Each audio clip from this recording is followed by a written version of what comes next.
সকলোকে mathematics classes YouTube চেনেললৈ স্বাগতম জনাইছো। আগৰ ভিডিঅ'টোত উচ্চতৰ মাধ্যমিক দ্বিতীয় বৰ্ষৰ গণিতৰ অপাৰেচন অন মেট্ৰাইচেছ অৰ্থাৎ মৌলসূকৰ প্ৰক্ৰিয়া নামৰ পাঠটোৰ অনুশীলনী 3.2 পৰা কেইটামান প্ৰশ্ন আলোচনা কৰিছিলো।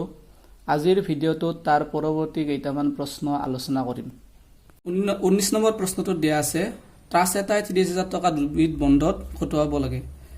প্ৰথমবিধ বণ্ডৰ পৰা বছৰি 5% সুদ আৰু দ্বিতীয়বিধ বণ্ডৰ পৰা বছৰি 7% সুদ পোৱা যায়। মূলসূকৰ পূৰণ ব্যৱহাৰ কৰি কোনবিধ বণ্ডত কিমান টকা খটুৱাব লাগিব নিৰ্ণয় কৰা। যদিহে ট্ৰাষ্টে বছৰি লাভ কৰা সুদ এ নম্বৰত দিয়া আছে 1800 টকা আৰু বি নম্বৰত দিয়া আছে 2000 টকা হ'ব লাগে।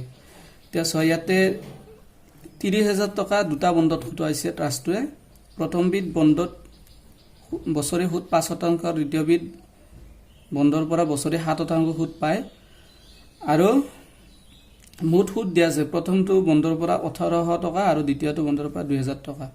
আমি মূলসূকৰ পূৰণ ব্যৱহাৰ কৰি কোনবিধ বণ্ডত কিমান টকা খটুৱাইছে সেইটো উলিয়াব লাগে।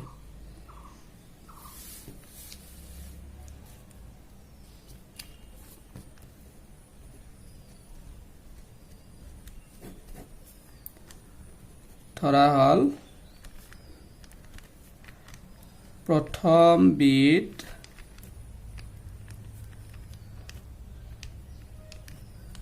বণ্ডত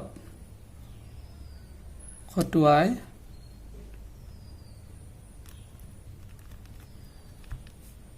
X টকা আৰু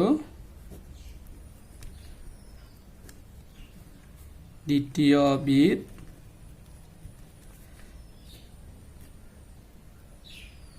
বণ্ডত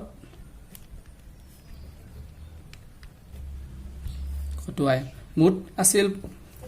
30,000 টকা। গতিকে 30,000 টকাৰ পৰা আমি X টকাটো বিয়োগ কৰিব লাগিব, তেতিয়াহে দ্বিতীয়বিধ বণ্ডত খটুৱা টকাটো ওলাব। দুটা বণ্ড লাগে 30,000 টকা। গতিকে প্ৰথম বণ্ডত যিটো X টকা খটাই দ্বিতীয় বণ্ডত কিমান হ'ব 30,000 পৰা X টো বিয়োগ কৰিব লাগিব, যিমান হয় সিমান টকাটো আমি X টো উলিয়ালে আমি এইটো উলিয়াব পাৰিম। এতিয়া চোৱা আমাক ইয়াতে প্ৰথমবিধ বণ্ডত X টকা দিয়া আছে, দ্বিতীয়বিধ বণ্ডত 30,000 মাইনাছ X টকা এইটো আছে আৰু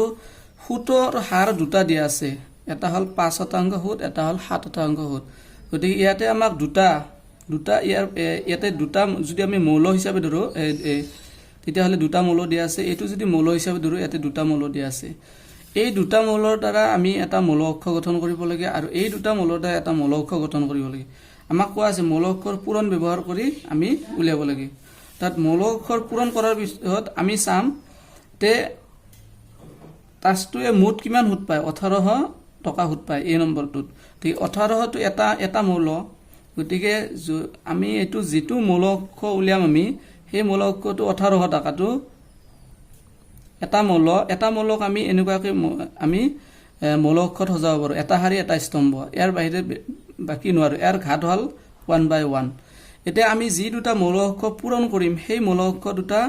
কি হ'ব লাগিব যে পূৰণ কৰাৰ আগতে প্ৰথম শাৰীটোত এটা যিটো মৌলসূক্ষ প্ৰথম মৌলসূক্ষ থাকিব সেইটোত এটা শাৰী থাকিব আৰু যিটো দ্বিতীয়তে মৌলসূক্ষ থাকিব সেইটোত কি থাকিব স্তম্ভ এটা থাকিব। তাত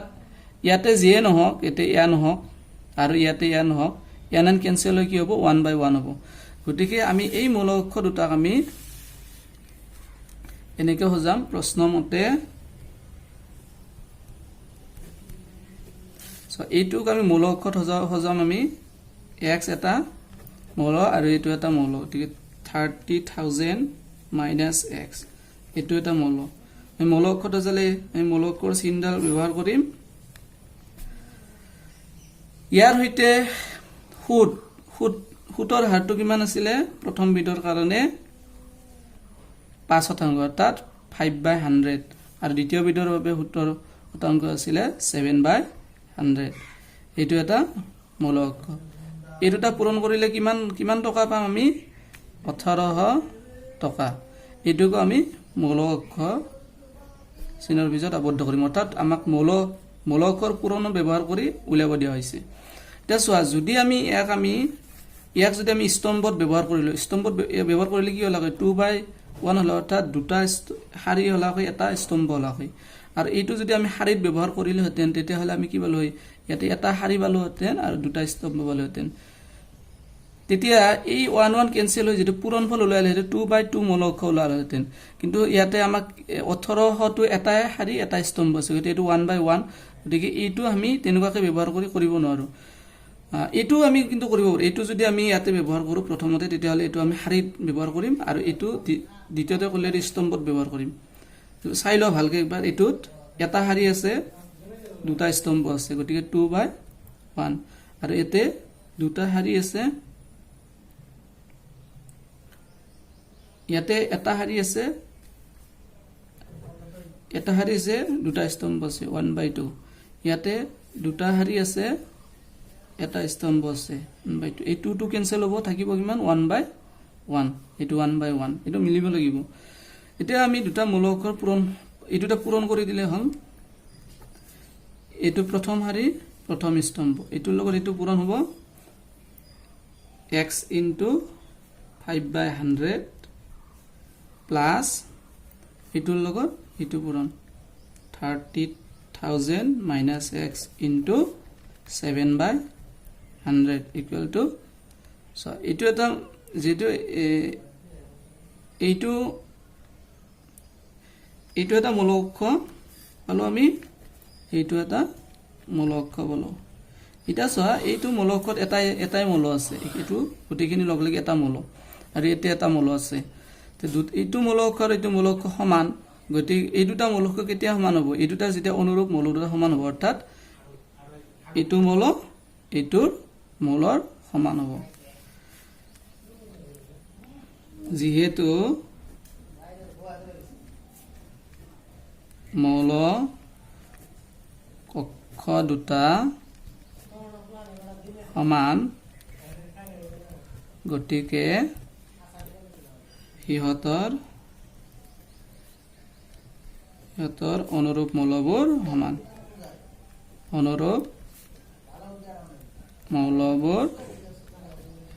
সমান অৰ্থাৎ আমি এইটো সমান এইটো লিখিব পাৰো 5x/100 30,000 minus x into 7/100 equal to 1800 এতিয়া এটো 100 টো লখাব লোৱা তে 100 100 একবাৰ যায় 5x হ'ব এটো to multiply কৰি দিয়া 21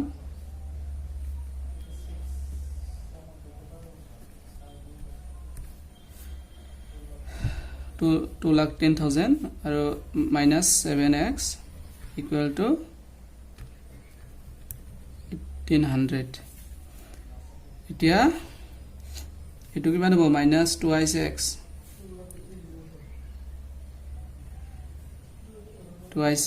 plus 2,10,000 equal to এটো মাল্টিপ্লাই কৰি দুটা শূন্য বাঢ়ি যাব এতিয়া যদি ইয়াক আমি প্ৰসান্তৰিত কৰো তেতিয়া হলে আমি কিমান পাম 1,80,000 বিয়োগ 2,10,000 এটো বিয়োগ কৰিলে কিমান হ'ব মাইনাস 30,000 এতিয়া minus minus cancel বা x equal to আমি কি লিখিব minus 30,000 by minus 2 minus minus cancel 2 দি বার 15 2 দি 3 একবাৰ যা হাতে যায় 1 10 10ক 5 বাৰ তিনটা শূন্য তে কিমান পাম আমি 15000 x ৰ মান যেহেতু পালো আমি y ৰ মান নিৰ্ণয় কৰিম তেকে নিৰ্ণয় প্ৰথম বিট বন্ধত খটুৱাই 15,000 টকা আৰু দ্বিতীয়বিধ বন্ধত খটুৱাই 30,000 বিয়োগ 15,000 সমান 15,000 টকা। এই দুটা আমাক নিৰ্ণয় কৰিবলৈ দিয়া হৈছিলে। আৰু একবাৰ চাই ল'বা, যেহেতু এইটো 30,000 টকা দিয়া আছিলে আৰু 30,000 টকাটো দুটা বন্ধত খটুৱা হৈছিলে। প্ৰথম বিধত 5% সুদ আছিল, দ্বিতীয় বিধত 7%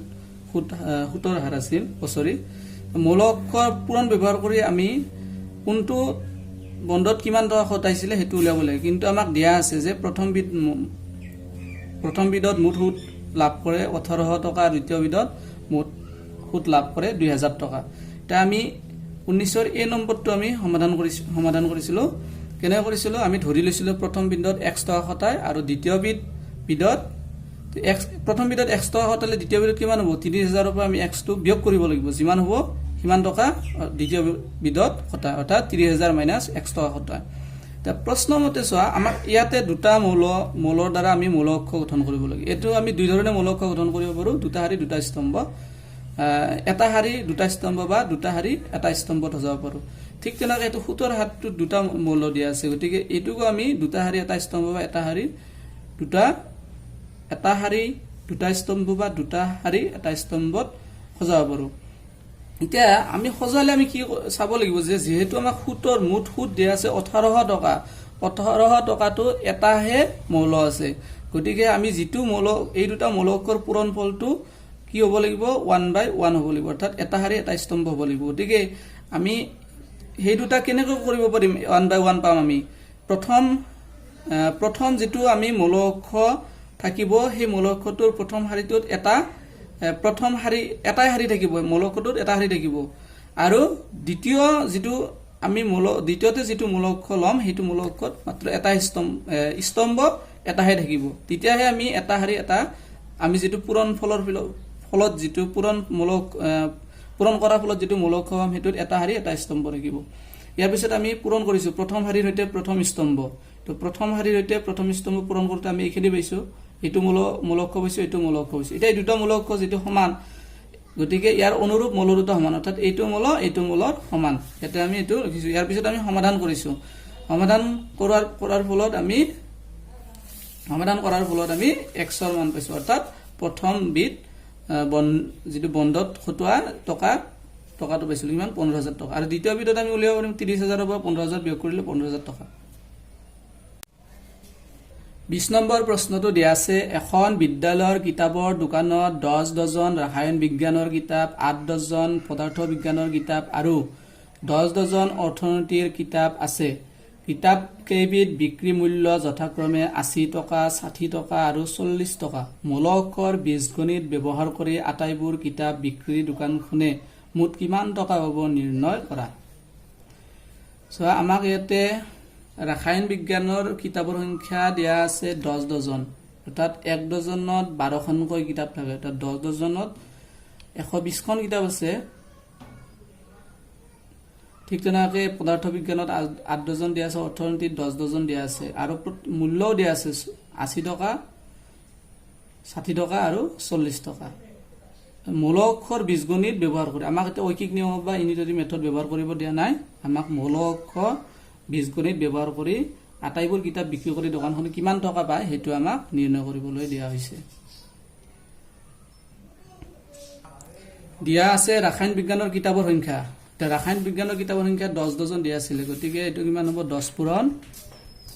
12 সমান 120খন।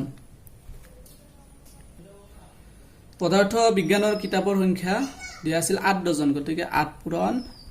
12 সমান 96খন। আৰু অৰ্থনীতিৰ কিতাপৰ সংখ্যা আছিল 10 ডজন, গতিকে 10 পূৰণ 12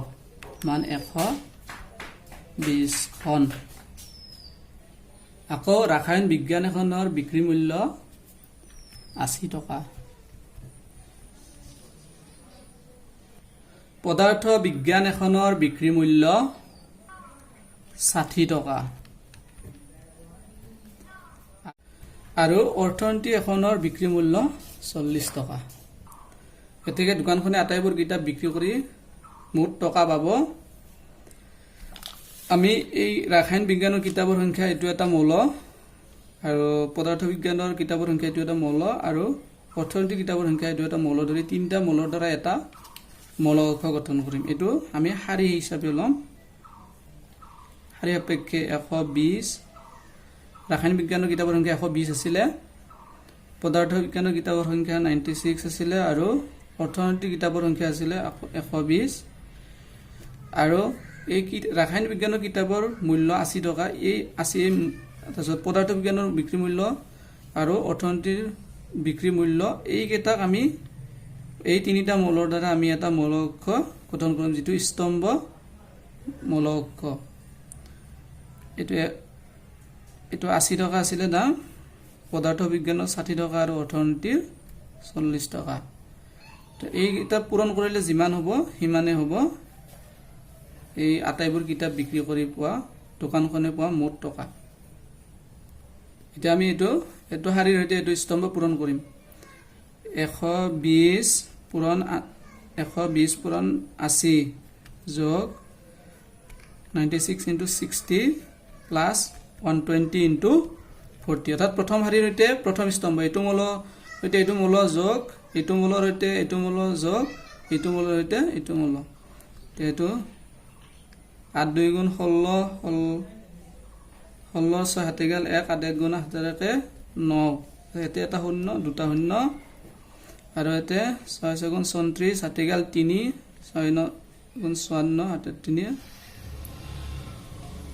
57 এতে এটা শূন্য আৰু এতে তো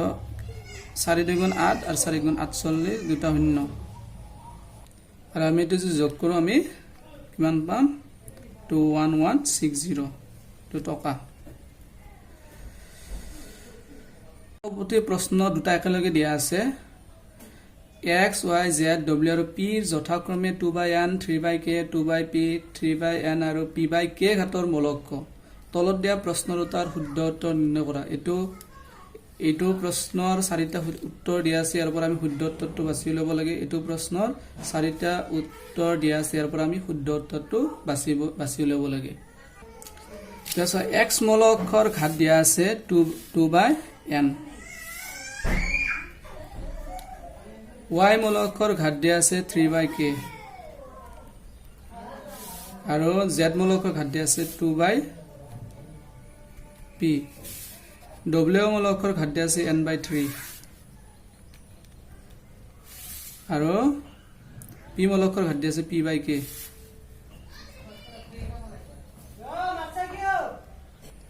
এতিয়া এটো 21 নম্বৰত দিছে py plus wy py plus wy তো p ৰ ঘাত দিয়া আছে p/k আৰু y ৰ ঘাত দিয়া আছে 3/k w ৰ ঘাত দিয়া আছে এটো n/3 আৰু এটো y ৰ ঘাত দিয়া আছে 3/k তেছোৱা এই দুটা মূল অক্ষ আমি পূৰণ কৰিব পাৰিম যেতিয়া ইয়াৰ শাৰী আৰু ইয়াৰ স্তম্ভ আৰু ইয়াৰ শাৰী সমান হয় অৰ্থাৎ k = 3 হ'ব লাগিব আকৌ এই দুটাৰ মূল অক্ষৰ পূৰণফল উলিয়াব পাৰিম যেতিয়া ইয়াৰ স্তম্ভ আৰু ইয়াৰ শাৰীৰ সংখ্যা সমান হ'ব এটো প্ৰথমটোৱে শাৰীৰ সংখ্যা বুজায় দ্বিতীয়টোৱে স্তম্ভৰ সংখ্যা বুজায় এটা আমি জানো তেতিয়া হলে এই দুটা পূৰণ কৰিব পাৰিম তেতিয়া এই দুটা সমান হয় 3 3 আছে গতি সমান হ'বই ইয়াৰ পৰা আমি k ৰ ভ্যালুটো পাও k ৰ ভ্যালু কিমান পাম 3 পাম আকৌ এই দুটা চোৱা এটো পালো আমি p/3 k ৰ ভ্যালু 3 হলে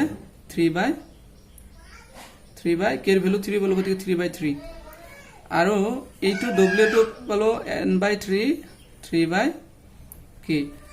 আকৌ এই দুটা মূল অক্ষ আমি এই দুটা মূল অক্ষ পূৰণ কৰাৰ ফলত আমি কি পাম p/3 যেটো পূৰণ কৰাৰ ফলত মূল অক্ষ পাম এটো এই 3 3 কেনসেল হ'ব p/3 আৰু এই দুটা পূৰণ কৰাৰ ফলত n/k পাম এই 3 3 কেনসেল হ'ব অৰ্থাৎ এটো প্ৰথম দুটা এই প্ৰথমটো আৰু ইয়াৰ শেষৰটো থাকিব আকৌ এই দুটা মূলকৰ পূৰণফল এই দুটা মূলকৰ পূৰণফলৰ যোগ কৰিব লাগে এই দুটা কেতিয়া যোগ কৰিব পাৰিম যেতিয়া এই দুটা মূলক এইটো মূলকৰ ঘাত আৰু এইটো মূলকৰ ঘাতৰ সমান হ'ব অৰ্থাৎ এইটো যিমানটা শাৰী আছে এইটোতো সিমানটা শাৰী থাকিব ইয়াৰ পৰা আমি কি নিৰ্ণয় কৰিব পাৰো p = কিমান হ'ব p = n হ'ব তে কি বলো আমি দুটাৰ পৰা এটা বলো k = 3 আৰু p = n এটা এইটো চাম এইটো কোনটো আমাক কোনটো দিয়া আছে এইটো এক নম্বৰটোতে দিয়া আছে k = 3 আৰু p = n গতিকে এইটোৰ শুদ্ধ উত্তৰ হ'ব a এতিয়া আমি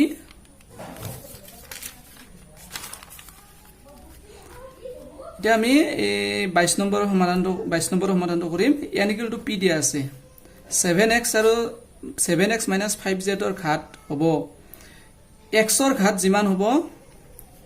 x ৰ ঘাত কিমান আছে x ৰ ঘাত 2/n আৰু 7x ৰ ঘাত 2/n হ'ব ফৰ एग्जांपल x টো ধৰি লোৱা হল x y z w এটো মূলক আছে এটা 7x যদি আমি উলিয়াও তেতিয়া হলে 7 টোৰ এটো স্কেলাৰ গতিকে 7 টোৰে আমি এই মূলকটা পূৰণ কৰিব লাগিব তো 7x 7y z 7z 7w গতিকে x ৰ ঘাত যিমান হ'ব 7x ৰ ঘাত সিমান হ'ব z ৰ ঘাত দিয়া আছিল আমাক z ৰ ঘাত দিয়া আছিল 2/p তে 5z ৰ ঘাত হ'ব 2/p এতিয়া এই দুটা মূলক আমি কেতিয়া বিয়োগ কৰিব পাৰিম যেতিয়া এই মূলক দুটাৰ ঘাত একে হ'ব অৰ্থাৎ 2/n = 2/p হ'ব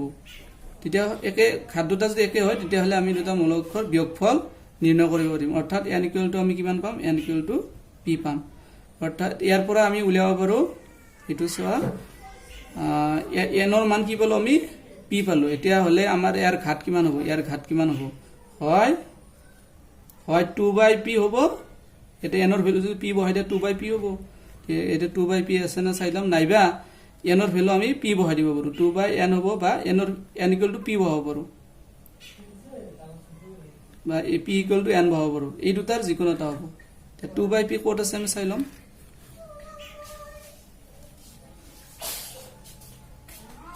বা 2/n এইটো বি নম্বৰ অপচন